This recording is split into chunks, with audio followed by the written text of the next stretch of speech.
क्या आपको अपने इलाज मुआवजे के सिलसिले में कभी सेकंड ओपिनियन लेने की ज़रूरत पड़ी है?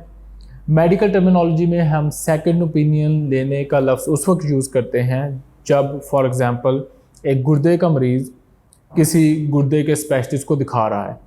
जब ये मरीज़ इस गुर्दे के स्पेशलिस्ट के अलावा किसी और गुर्दे के स्पेशलिस्ट को दिखाता है तो इसको हम सेकंड ओपिनियन लेना कहते हैं।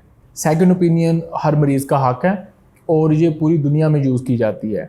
सिर्फ फ़र्क ये है कि तरक्की याफ्ता ममालिक में सेकंड ओपिनियन बहुत ही रेयरली यूज़ की जाती है। फॉर एग्ज़ाम्पल जैसे अगर किसी एक सिटी या स्टेट में कोई स्पेशलिटी अवेलेबल नहीं है तो मरीज़ को किसी दूसरे शहर में उससे बड़े स्पेशलिस्ट के रेफ़र कर दिया जाता है।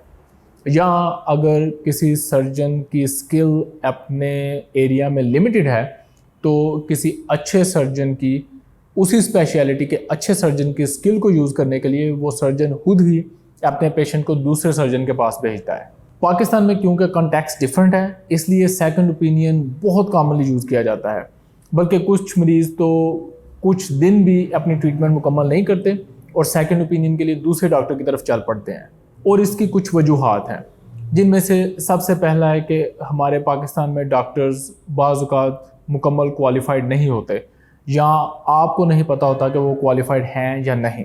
दूसरा, हमारे डॉक्टर्स प्रॉपर गाइडलाइंस को ट्रीटमेंट या मैनेजमेंट के लिए फॉलो नहीं करते। तीसरा, हमारे हेल्थ केयर सिस्टम में बड़ी ब्लैटेंट किस्म की करप्शन होती है, जैसे कि फॉर एग्ज़ाम्पल आप स्टेंट डलवाने गए, आपसे पैसे चार्ज कर लिए गए और स्टेंट नहीं डाला गया। आपने सर्जरी करवाई, सर्जरी के पैसे आपसे ले लिए गए लेकिन सर्जरी मुकम्मल नहीं की गई। और इसके साथ साथ हमारे हेल्थ केयर सिस्टम में अभी तक मुनाफे को पेशेंट इंटरेस्ट के ऊपर रखा जाता है। इन सारी वजूहात की बिना पर पेशेंट का हेल्थ केयर सिस्टम पर बहुत ज़्यादा ट्रस्ट नहीं होता, जिसकी वजह से वो जल्द ही एक डॉक्टर से फ़ौरन आराम ना आने पर दूसरे डॉक्टर की तरफ सेकंड ओपिनियन के लिए चला जाता है। इस सारे माहौल में सेकंड ओपिनियन लेने की फ्रिक्वेंसी को तो कम नहीं किया जा सकता, लेकिन मैं आपको कुछ गाइडलाइन प्रोवाइड कर सकता हूं जिसको यूज़ करके आप अपने सेकंड ओपिनियन वाले डॉक्टर के साथ अपने विज़िट को ज़्यादा बेहतर बना सकते हैं। सबसे पहले आपने सेकंड ओपिनियन लेने से पहले अपने पहले डॉक्टर की ट्रीटमेंट मुकम्मल करनी है। फिर अगर आप सेटिस्फाइड ना हो तो आपको सेकंड ओपिनियन के लिए जाना चाहिए। जब आप सेकंड ओपिनियन के लिए जाएं तो पूरी कोशिश करें कि किसी रेफरेंस के साथ जाएं, किसी ऐसे मरीज़ के साथ डिस्कशन करके उसके बाद वो डॉक्टर चुनें जिस मरीज़ ने उस डॉक्टर से इलाज कराया हो और वो आपको डिटेल से बता सके कि डॉक्टर किस तरह का था।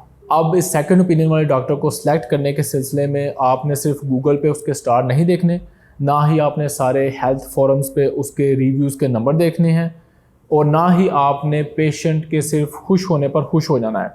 आपने उससे डिटेल से डिस्कशन करनी है कि डॉक्टर का रवैया क्या था, क्या उसने आपके साथ टाइम स्पेंड किया, उसने आपके साथ कितना टाइम स्पेंड किया, उसने आपकी बात डिटेल से सुनी, उसने आपकी पीछे वाली सारी ट्रीटमेंट को, आपकी फैमिली हिस्ट्री को, आपके सारे कॉन्टैक्ट्स को रिव्यू किया।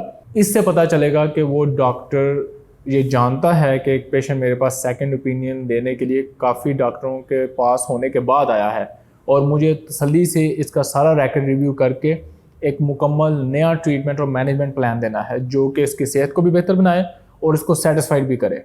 इसी तरह आप भी जब उस सेकंड ओपिनियन वाले डॉक्टर के पास जाएं तो उसके साथ पूरी ऑनेस्टी के साथ बात करें, उसके साथ अपनी पिछली सारी हिस्ट्री, ट्रीटमेंट प्लान्स रिव्यू करें।